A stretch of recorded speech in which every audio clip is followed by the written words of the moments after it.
Hello प्यारे बच्चों, क्या हालचाल आप सभी के। आज हम आपके सामने लेकर आ गए डीपीवी नंबर 7 का सॉल्यूशन। और इसका पहला क्वेश्चन आपके सामने रहा कि निम्न अभिक्रिया में निर्मित मुख्य उत्पाद क्या है। तो ऐसा है बेटा, इस रिएक्शन के अंदर आपको एक कंपाउंड दिया गया है जो है कि CH3 triple bond CNA negative और ये पॉजिटिव। यहाँ पे आपको साथ में दे दिया गया है CH3 होल ट्वाइस CH और Cl। इस रिएक्शन में आपसे मुख्य उत्पाद पूछा गया है।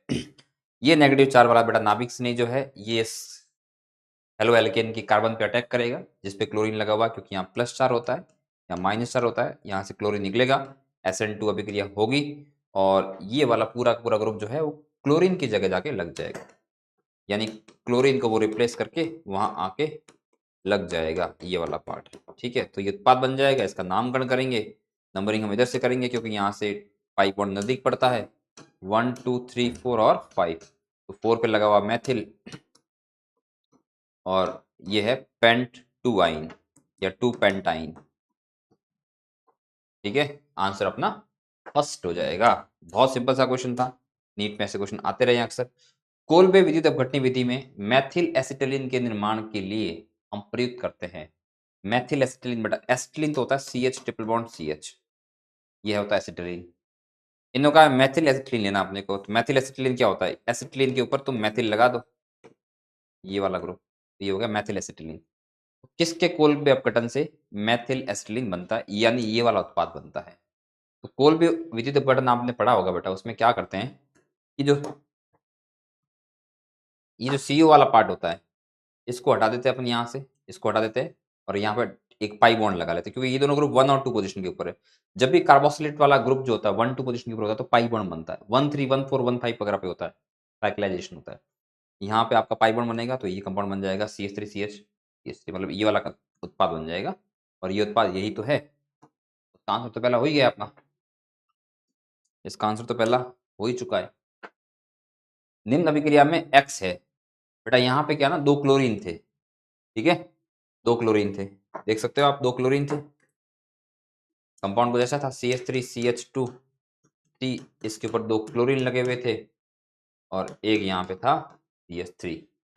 और इसका जो उत्पाद बना है बेटा वो क्या बना है, CH3C ट्रिपल बॉन्ड CH3। यानी क्या करा गया बेटा, एक क्लोरीन और एक HCl, एक H निकाला गया, इधर से फिर एक क्लोरीन और फिर एक H निकाला गया, तब जाके ये उत्पाद बना है। तो बेटा ये HCl निकालने के लिए अपन जो यूज में लेते हैं वो क्या लेते हैं, एल्कोहलिक KOH लेते हैं। ये बेटा एल्कोहल है और ये KOH है, इसको हीट करते हैं। तो आपने पढ़ा होगा एल्कोहलिक KOH क्या करता है बेटा, HCl निकालना। तो पहला HCl निकाला यहाँ से, दूसरा HCl यहाँ से निकाला और ये बन गया आपका उत्पाद। यानी इसका आंसर भी क्या हो जाएगा, फर्स्ट हो जाएगा। अगला क्वेश्चन, निम्न में से किसके साथ 1,2 डाइब्रोमोप्रोपेन को गर्म करने पर प्रोपाइन निर्मित होता है। तो ये तो अभी वाला ही है। आपको एक एलओएल के दिया गया है और उससे आपको एल्काइन बनाना है, तो आपको एल्कोहलिक KOH लेना पड़ेगा और बाद में तुम चाहो तो सोडामाइड भी ले सकते हो ताकि रिएक्शन जल्दी हो जाए। क्लास में कराया गया ये टॉपिक। ठीक है, सेकंड आंसर हो जाएगा।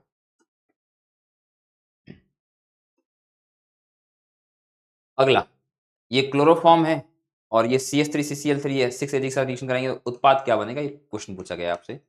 तो बेटा ये जो क्लोरोफॉर्म होता है उसमें 3 Cl होते हैं, फिर आपके पास में 6 Ag है। यहाँ पे इस कंपाउंड में T के साथ में 3 Cl लगे हुए हैं,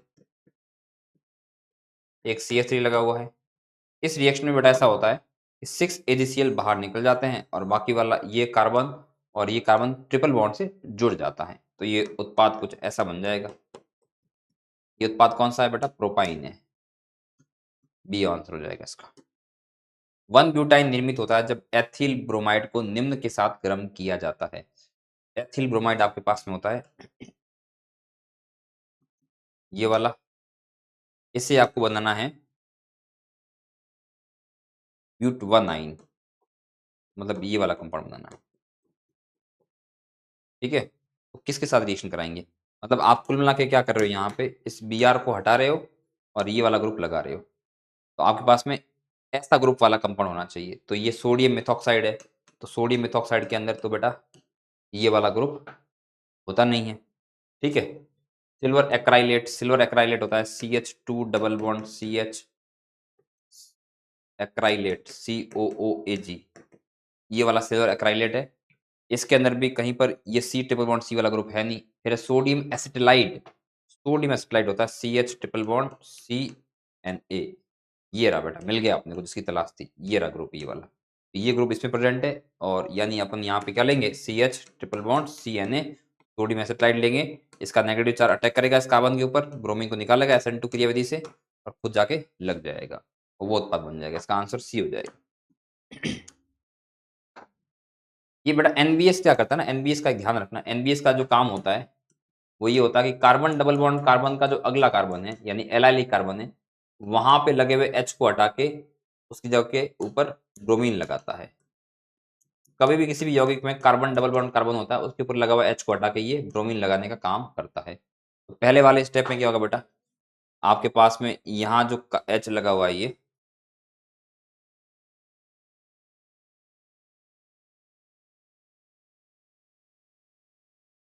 पहले वाले में क्या होगा बेटा, ये डबल बॉन्ड जो है, डबल बॉन्ड के अगला वाला कार्बन ये रहा कार्बन, या तो ये वाला कार्बन या ये वाला कार्बन, इनमें से किसी एक कार्बन के ऊपर ये ब्रोमीन लगा लेगा, तो ए उत्पाद जो बनेगा ये बन जाएगा यहाँ वाला। फिर इसकी रिएक्शन कराएगी इस कंपाउंड के साथ में।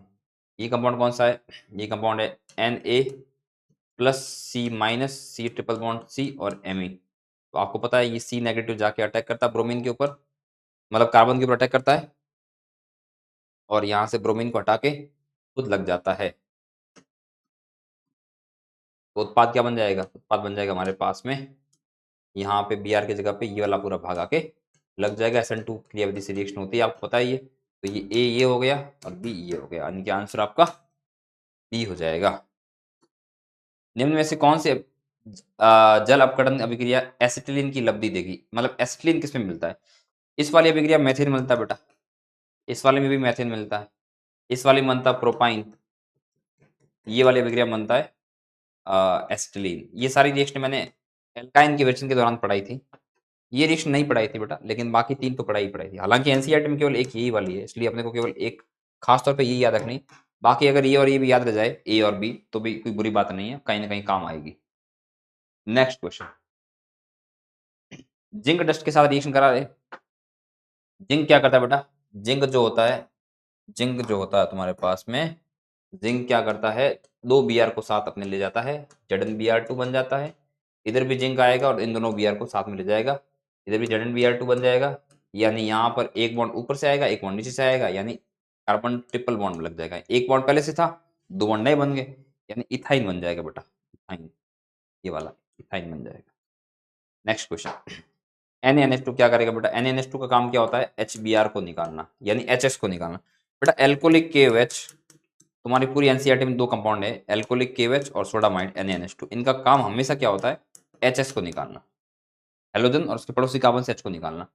तो बेटा ये रहा हेलोजन और पड़ोसी कार्बन से H, तो ये HBr निकलेगा, तो एक पाई बॉन्ड यहाँ पे आएगा और फिर ये Br और यहाँ पे एक और H लगा वो निकल जाएगा, तो यहाँ भी बॉन्ड और आ जाएगा, यानी कि कुल मिला के इसमें उत्पाद क्या बन जाएगा। ये तो ऐसे नहीं बनेगा, ऐसे तो बॉन्ड की वैलेंस ज्यादा हो जाएगी बेटा। Br के पास में ये वाला H निकलेगा और इस Br के साथ में ये वाला H निकलेगा।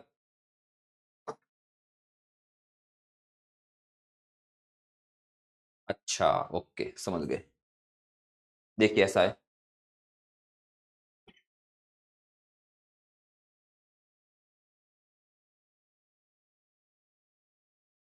यहाँ पे आपके लगे हुए दो हाइड्रोजन, ठीक है, और यहाँ पे लगे हुए तीन हाइड्रोजन।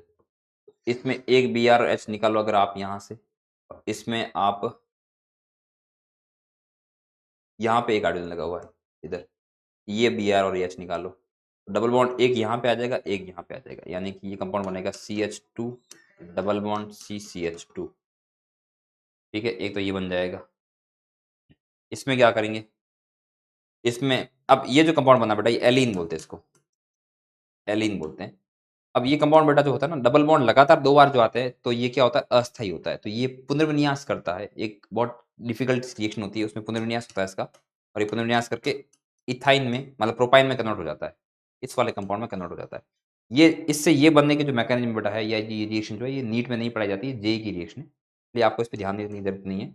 यहाँ पे आपका बेटा Br के साथ में एक बार यहाँ दो H लगे हुए, एक बार ये HBr निकलेगा, एक बार ये HBr निकलेगा, ये उत्पाद बन जाएगा आपके पास में ये वाला।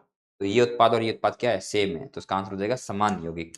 थोड़ी आउट ऑफ सिलेबस रिएक्शन बेटा, ये आउट ऑफ सिलेबस रिएक्शन है ये पहली वाली रिएक्शन जो है ये, क्योंकि आपने HBr दोनों निकाल दिया, उत्पाद ये बन जाएगा, लेकिन आपको थोड़ी पता कि ये आगे जाके इसमें बदल जाएगा। ये तो मुझे पता है क्योंकि मैं तो केमिस्ट्री पढ़ाता हूँ, मैंने तो पढ़ा हुआ, लेकिन आपने नहीं पढ़ा हुआ और आपको पढ़ने की जरूरत भी नहीं है क्योंकि ये तुम्हारे काम का भी नहीं है। ठीक है, अगर कोई काम का चीज़ होता है तो मैं आपको क्लास में जरूर पढ़ाया होता। ठीक है, इसलिए मुझे भी देख के लगा ये क्या हो रहा है भाई, ये तो हम पढ़ाते ही नहीं है। ये जेई वाली रिएक्शन मुझे याद आ गई। तो इसी के साथ टॉपिक खत्म हो गया आपका, मतलब DPP खत्म होगी। सभी का धन्यवाद।